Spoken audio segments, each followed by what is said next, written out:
Good evening, I'm Zanshara Haizad and it's good to see you again on 7Edition. The headlines.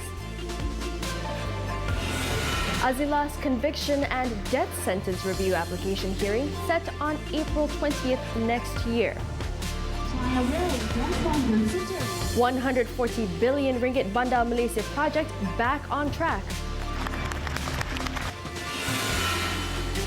And Pakistan's Pervez Musharraf sentenced to death for treason.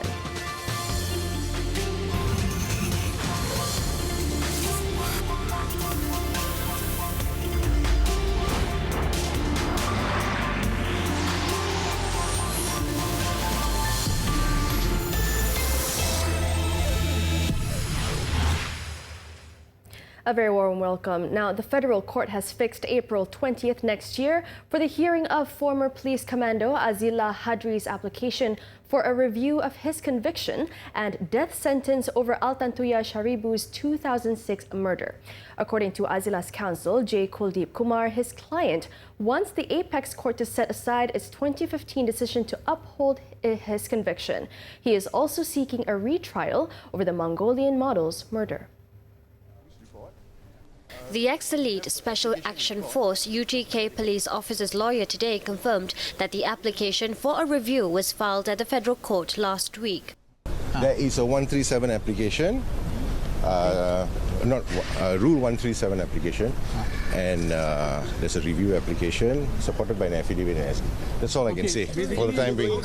Kuldeep also said the former policeman, who is on death row at the Kajang prison, filed his statutory declaration together with an affidavit to support the review bid. In his statutory declaration dated October 17th, Azilah claimed Datuk Sri Najib Razak, as the then Deputy Prime Minister, had in 2006 allegedly given him the orders to kill Alton Tuyas and dispose of her body with explosive. The former Prime Minister, however, dismissed Azilah's claims as a complete fabrication and maintained his innocence, while also welcoming police investigations into the allegations.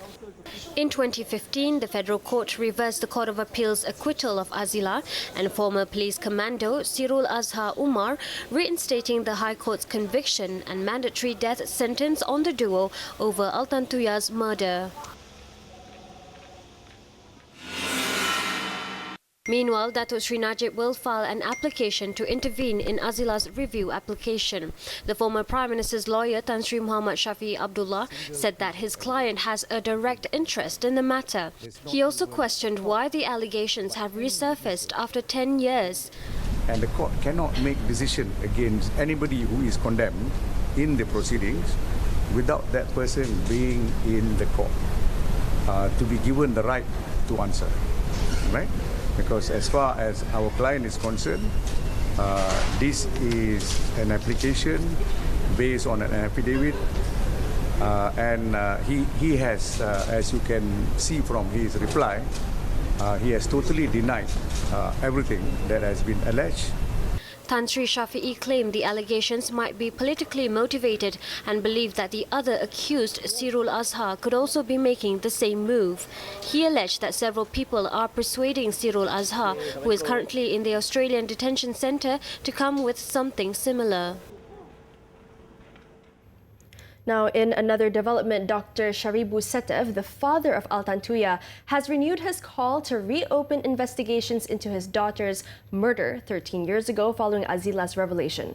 In an emailed statement through his lawyer, he said it is an opportunity for the Malaysian government to clear its name at the international level relating to the murder case. Now, the statement reportedly said Setev is in a hospital and would issue a more detailed statement in the next few days. Ram Karpal Singh, another lawyer acting for the Mongolian family, called for fresh inquiries in the case. He said if those allegations prove to be true, there must be a prosecution of those involved, despite Azilah and Sirul Azhar having been convicted by the federal court for the murder. Ram Karpal also pointed out that there was no statute of limitations in criminal cases.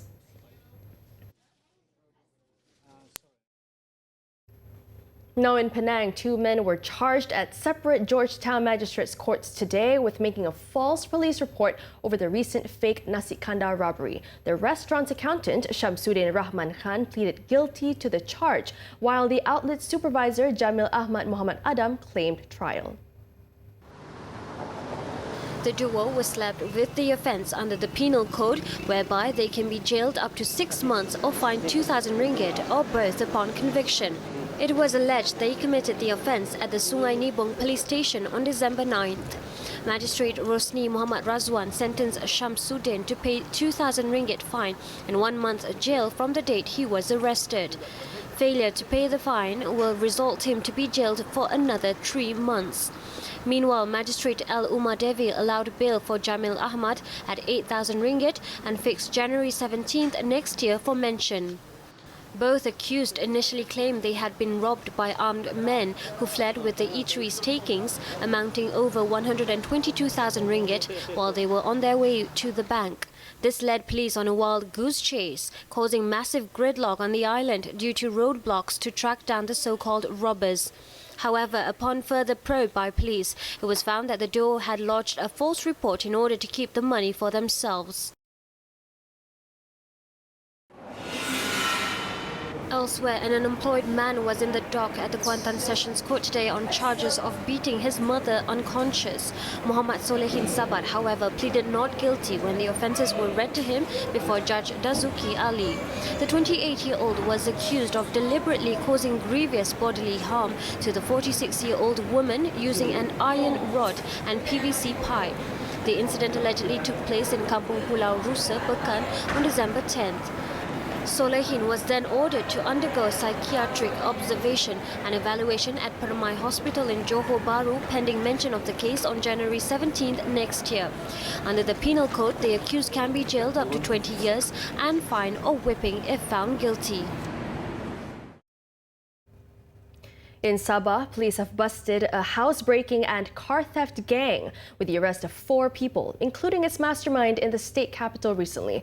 Dubbed Gang Lius, the group were actively involved in burglary and stealing vehicles in Kota Kinabalu, Kudat, Ranau, Tawau, Penampang and Papa for the past 3 months. The arrest of the suspects, aged between 20 and 24, came following a robbery report lodged in Kota Kinabalu on September 9th. Acting on a tip-off, police raided an apartment in Talipo on Thursday and apprehended the ringleader, his girlfriend, as well as another man and a woman, believed to be involved in the buying and selling of gold jewellery. Jadi suatu siasatan lanjut juga dapati kumpulan ini mempunyai seramai lebih kurang 8 orang rakan sejenayah mereka, yang mana di antara mereka masih ada bebas lagi seramai 4 orang. Jadi bukti-bukti 4 orang ini kita telah kenal pasti. At least 15 cases involving losses amounting to 700,000 ringgit have been solved following the arrest. Authorities also recovered stolen items such as cash and several foreign currencies, handbags, jewelry, and a handphone. Police also managed to retrieve 2 stolen vehicles bearing fake plate registration number. A 68-year-old man perished in a fire which gutted his house in Kampong Perak, Jerantut, Pahang last night. The charred remains of the victim, identified as Muhammad Daud, were found in sleeping position on his bed shortly after firefighters doused the flames. District Police Chief Superintendent Mazlan Hassan said the victim, said to be suffering from mental illness, had been living alone in the house for about 30 years. A villager spotted the house on fire at about 9:30 p.m. and alerted the authorities. 2 fire engines with 17 firemen were deployed to the scene and managed to put out the flames 30 minutes later. Police have ruled out foul play. The body was sent to Jerantut Hospital for post-mortem.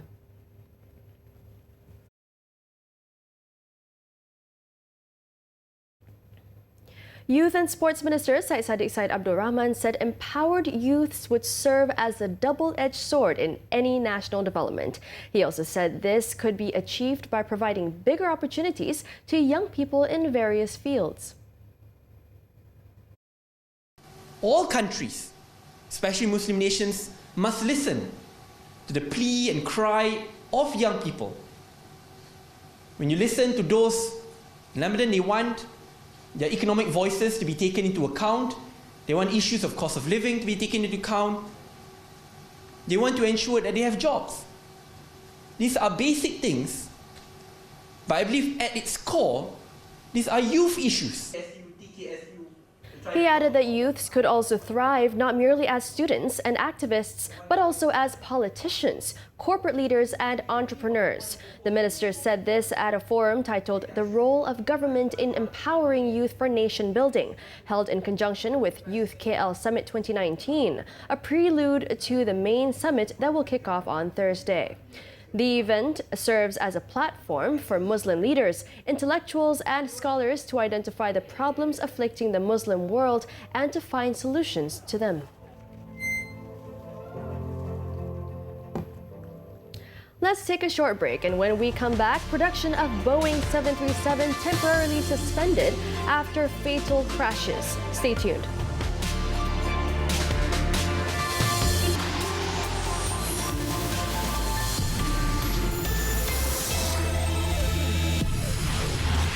We're back with foreign news. Pakistan's former military leader, General Pervez Musharraf, has been sentenced to death at a special court hearing in Islamabad. The three-member court sentenced him over a high treason charge that has been pending since 2013. General Musharraf seized power in a military coup in 1999 and served as the country's president from 2001 to 2008. He is currently in Dubai after being allowed to leave the country for medical treatment in 2016. The charge relates to General Musharraf's suspension of the constitution in 2007 when he imposed emergency rule in a move intended to extend his tenure. He issued a video statement from a hospital bed earlier this month, describing the case against him as baseless. General Musharraf is the first military ruler to ever stand trial in Pakistan for overruling the constitution. The verdict was announced Tuesday with a 2-1 majority. Now, after a 6-month operation spanning 3 countries, more than half a ton of the drug ecstasy has been seized in Sydney by police. The 645-kilogram cache of drugs, also referred to as MDMA, is alleged to have been sent to Australia from Cyprus and hidden inside 200 barbecues. Police's investigation revealed that the drugs found inside the barbecues were replaced with an inert substance. The large-scale operation involved Australian Federal Police, Australian Border Force, the Cyprus Drug Law Enforcement Unit, and the United Kingdom National Crime Authority. 2 people in Sydney and Brisbane sent by the syndicate to check on aspects of the importation, were arrested after multiple search warrants were executed on Monday.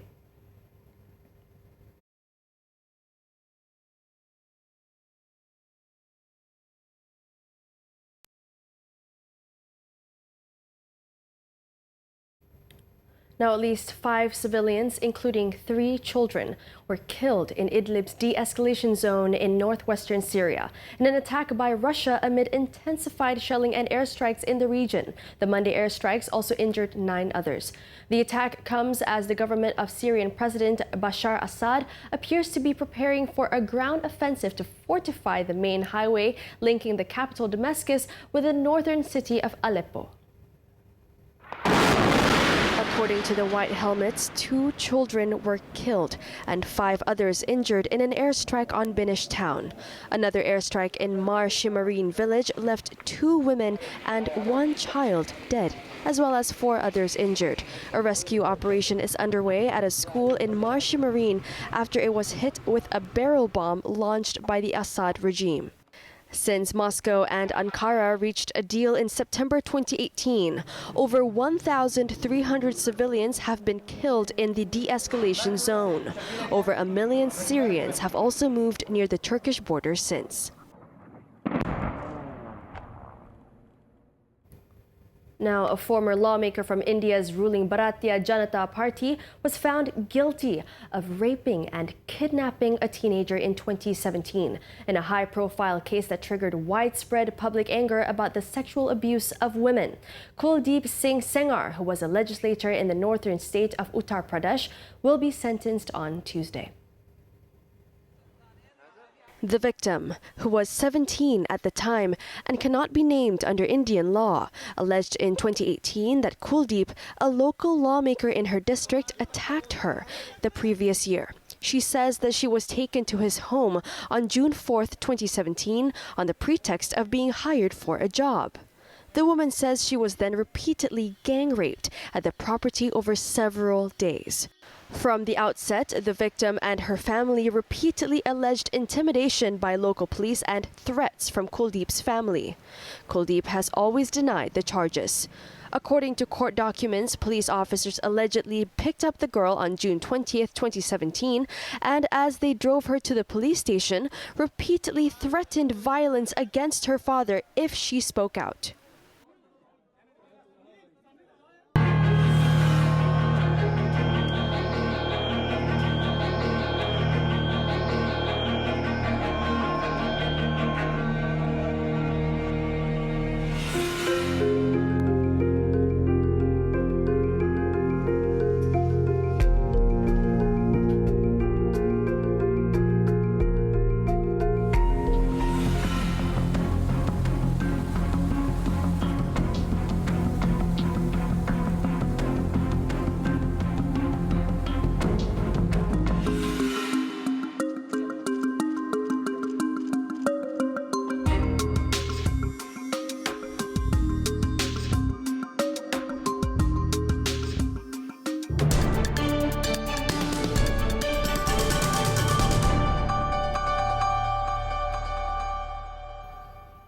The stalled BANDA Malaysia development project at Jalan Sungai Besi in Kuala Lumpur was officially revived at a signing ceremony in Putrajaya today.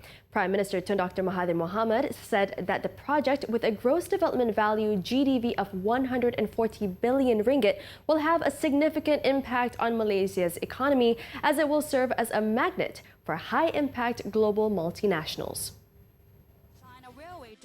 The Premier, who witnessed the signing of the agreement to develop the project between TRX City Sendirian Berhad or TRXC and IWHC REC Sendirian Berhad, also said that the project, which will take over 20 years to complete, will shape the direction of Kuala Lumpur's development over the next few decades.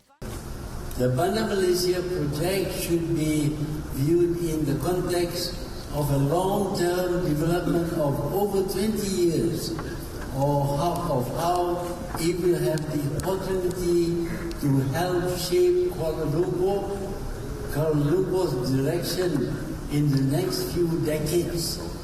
How, as a potential transport hub, it will change the way people travel. How, as a commercial center, it can provide continuous boost for trade and innovation, and how, as a livable and sustainable development in this age of environmental consciousness, it can be a model of quality city living. The Prime Minister also highlighted that BANDA Malaysia is testimony to the ability of Malaysia and China to collaborate for the benefit of the Rakyat. E-commerce giant Alibaba and telecommunications company Huawei have shown interest in opening their regional hubs at BANDA Malaysia, which will be a mixed-use, transit-oriented development. Located at the site of the former Royal Malaysian Air Force Base, it is the largest piece of development land in the heart of Kuala Lumpur. The 486-acre project was reinstated by the Pakatan Harapan government after the cabinet decided in April that it would have a positive impact on the economy and help lure foreign investment. Meanwhile, the government will go ahead with the Kuala Lumpur-Singapore high-speed rail HSR after making some adjustments to reduce the project's costs. Tun Dr. Mahathir said the government is in the midst of a project review exercise and scaling down the project might keep costs at a manageable level. we would like to spend less money. It's very expensive, this high-speed train. But maybe we can scale down or do some adjustments in order to reduce the cost. And maybe less speed would contribute towards reduction of the cost. The HSR, spanning 350 kilometers, was targeted to reduce travel time between KL and Singapore to 90 minutes. The service is expected to start from Bandar Malaysia and end at Jurong East in Singapore. The project was deferred in September last year after Malaysia agreed to pay an abortive cost of some 45 million ringgit to Singapore. Tun Dr. Mahathir had later announced that the HSR operations will start in January 2031.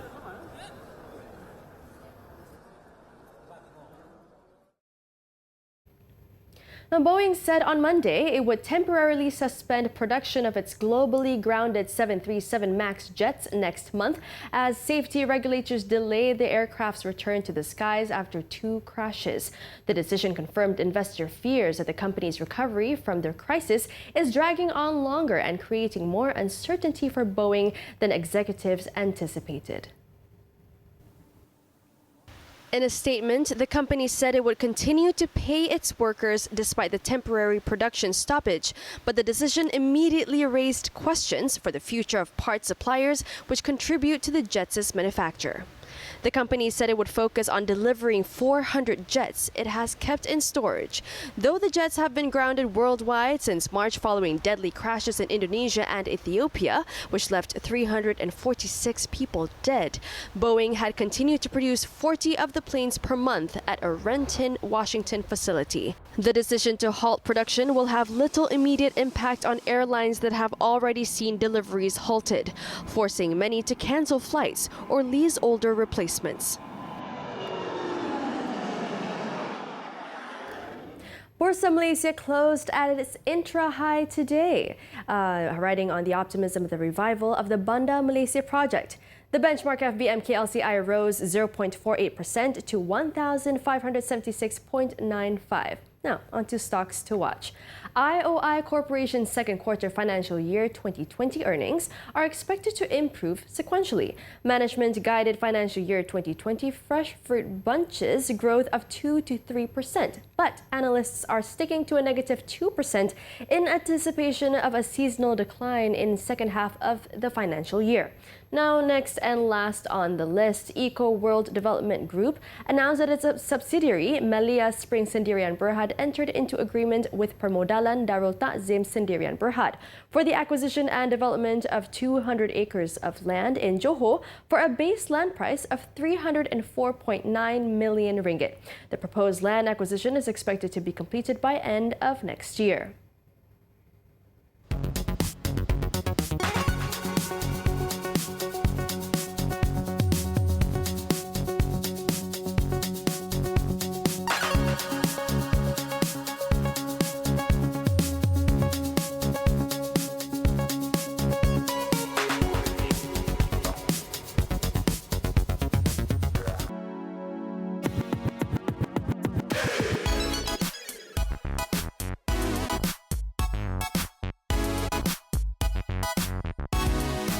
Now let's hop on to Clickbait, where we take a look at what's trending and making the rounds in the cyber world today. Many cafes and fast food joints are facing the issue of seat hogging, and it gets worse for these outlets when hoggers do not make any purchases. Popular eateries have taken various steps to deal with the phenomenon, from hints such as clearing the empty dishes on their table to not so subtle requests for them to leave. But for this lady in Singapore, such requests were taken very offensively. Take a look. In the 53-second video, a middle-aged woman is seen arguing with a staff at a popular cafe. According to the video's caption, the incident happened on Saturday when the woman was allegedly hogging a seat without getting a drink. The staff had approached her, probably asking her to leave, but the woman burst out and started yelling at the staff.